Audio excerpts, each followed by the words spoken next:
샬롬 샬롬 샬롬 샬롬. 하나님 사랑합니다. 여러분 주 안에서 사랑합니다.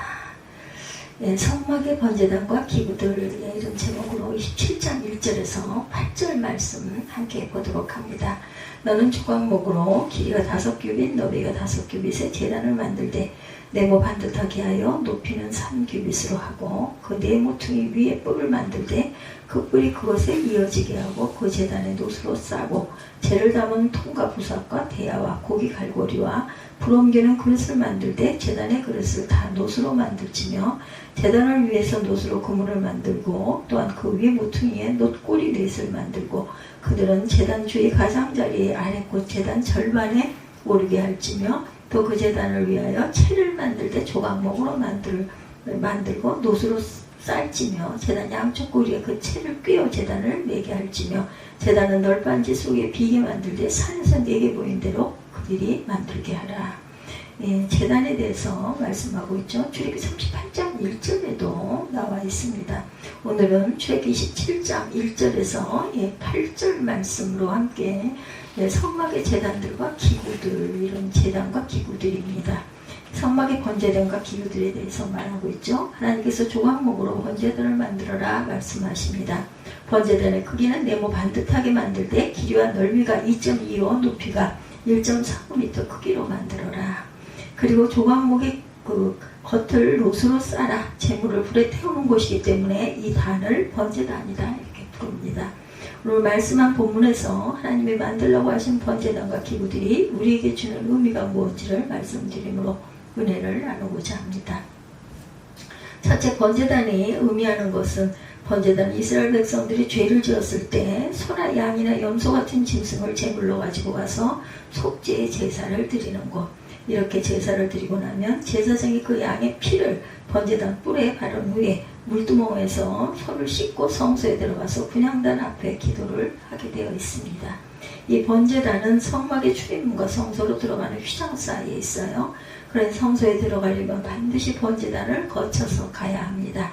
이 번제단이 아주 중요하죠. 이 번제단을 통하지 않고는 절대로 성소 안에 들어갈 수 없기 때문에 주께서 니고데모에게 사람이 거듭나지 않으면 하나님 나라에 들어갈 수 없다 이렇게 말씀하여 거듭나는 곳이 바로 번제단이고 하나님의 나라가 성소입니다.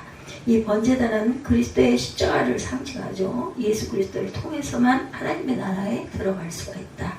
예수께서 십자가의 죽으심으로 나는 길이요 진리다 이렇게 말씀하시죠. 번제단에서 희생하는 제물들은 자신의 죄 때문에 죽는 것이 아니에요. 죄 지은 사람을 대신해서 죽는 것입니다.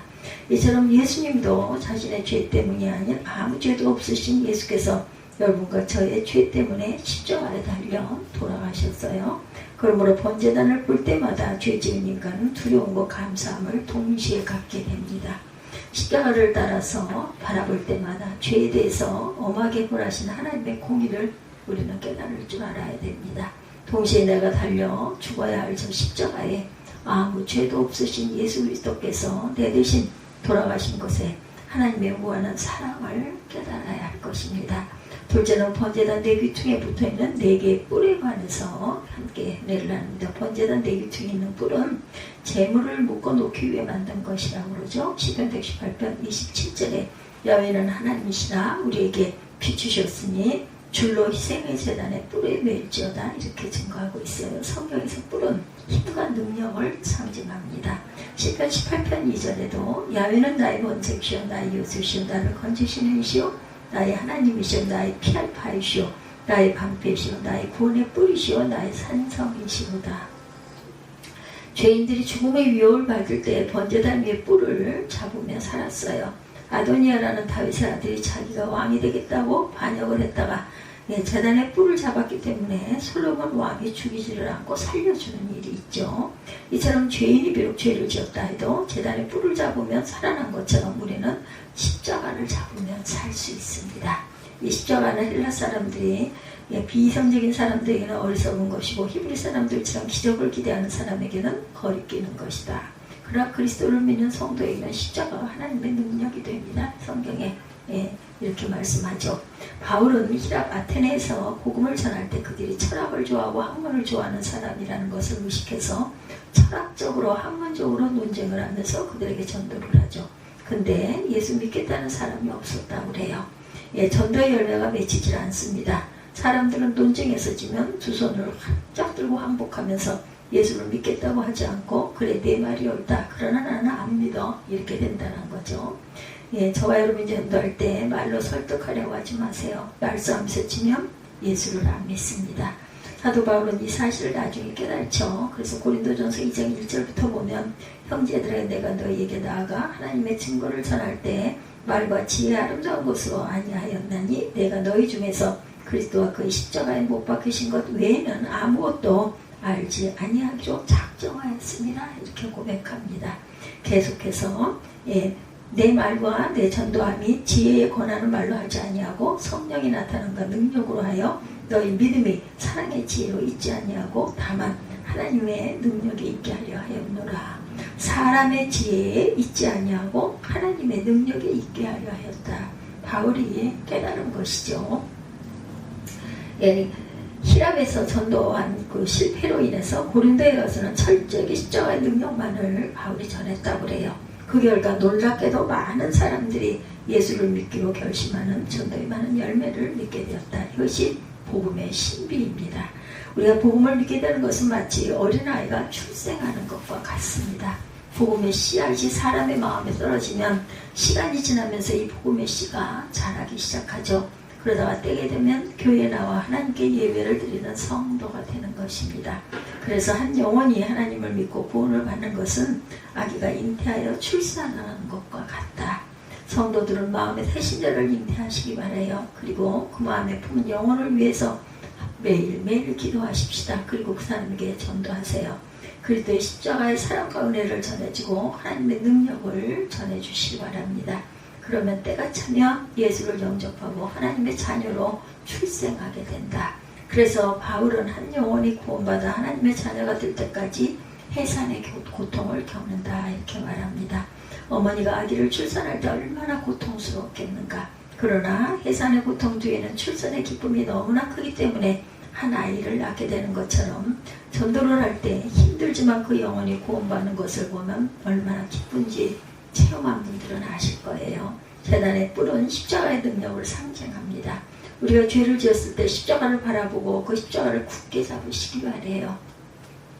마지막 숨질 때에도 십자가를 붙잡으십시다. 그러면 우리의 영혼은 죄사함을 받고 영혼은 생명을 보장받게 될 것이다. 셋째로 번제단에서 제사를 드릴 때 쓰는 여러 가지 기구들에 대해서 증거하고 있죠. 기구들 가운데는 재를 담는 틀이 통이 있고 부삽, 대야, 고기 갈고리, 불을 옮기는 그릇이 있습니다. 이것들은 모두 노수로 만들라 말씀하시죠. 재를 담는 통은 번제단에서 재물을 태우고 남은 재를 담아서 저장된 장소에 버리는 데 사용합니다. 재는 아무데나 버리는 게 아니죠. 이제는 성소 바깥에 있는 지정된 장소에다 땅을 파고 묻어야 됐어요. 이 재를 그냥 놓아두면 바람에 날려서 성소를 더럽힙니다. 사람의 눈에 들어가면 눈병이 들고 제사를 드리고 나면 재가 남지 않도록 항상 통에다 담아서 땅에 묻었다. 이제는 교회에서 성도들이 예배를 드리고 봉사하는 과정에 부수적으로 떨어지는 사람의 허물을 상징합니다.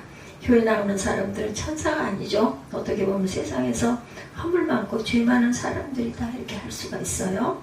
예수는 말씀하시죠. 건강한 사람에게는 의원이 쓸데없고 병든 사람에게 의사가 필요한 것처럼 나는 의인을 부르러 온 것이 아니요 죄인을 부르러 왔다. 예수님은 영혼의 의사로 오셨어요. 그래서 죄인들이라고 인정하는 사람에게는 필요한 분이 바로 예수님이시라는 것. 그러므로 교회에 나오는 저와 여러분들 자신이 죄인임을 고백하는 것이죠. 이런 분들이 예배를 드리고 봉사를 하고 교회 생활을 하는 과정에서 죄와 같이 허물이 드러나고 잘못이 드러납니다. 이런 성도들의 잘못과 허물을 보는 즉시 모아서 묻어버리라. 허물, 험담, 듣는 이것 이상 날아다니지 않도록 막는 일, 권사라는 말의 뜻이 권면하고 위로하는 사람이라는 뜻을 갖고 있습니다. 성도가 낙심했을 때 위로해주고 교회 생활을 게을러지면 권면해주고 누가 남의 허물을 들추어 말하면 막아주는 일을 하는 것이 권사의 직분이라는 거죠. 그 다음 번제단의 기도 가운데 부삽이 있죠. 이 부삽은 불을 모으는 데 사용합니다. 제단의 불이 흩어지면 꺼지기가 쉽죠. 그래서 자주 부삭으로 불을 한 곳으로 모아주었어요. 이 집사님들의 역할은 성도들의 열심히 식지 않도록 힘쓰는 직분을 가졌어요. 기도의 불이 식지 않도록 기도의 불을 모아야 되고, 봉사의 불이 식지 않도록 봉사의 불을 모아야 합니다. 전도의 불이 식지 않도록 전도의 불을 또한 붙여야 합니다. 제단의 불이 훨훨 타올라야 재물이 잘 타고 그 재가 하나님께 상달되는 것처럼, 교회는 기도의 불, 봉사의 불, 전도의 불이 활활 타올라서 예배가 뜨겁게 그 예배하는 하나님께 상달되는 거라는 거. 예, 대야는 피를 담아 뿌릴 곳으로 운반하는 데 사용이 되죠. 이 피를 담은 대야는 제사장이 사용합니다. 제사장의 제단 뿔에다 피를 바르죠. 마찬가지로 목회자는 예수 그리스도의 구원의 피로 말미암아 죄사함을 받고 구원받아서 하나님의 자녀가 되게 하는 일을 해야 됩니다. 또 번제단 기구 가운데 고기 갈고리가 있죠. 이 갈고리는 고기 덩어리를 꿰어가지고 제단의 불 위에 올려놓는 데 사용을 합니다. 이 고기 갈고리의 역할은 교육자들이다, 이렇게 비유해서 볼 수 있습니다. 교육자들은 성도들의 예배를 잘 드리고 신앙생활을 잘 하도록 도와주는 역할을 한다. 그 다음 불 옮기는 그릇은 번제단과 분향단을 위해 모두 사용되었는데, 번제단에서 불을 펴다가 분향단에 옮기는 데 사용했다고 그러죠.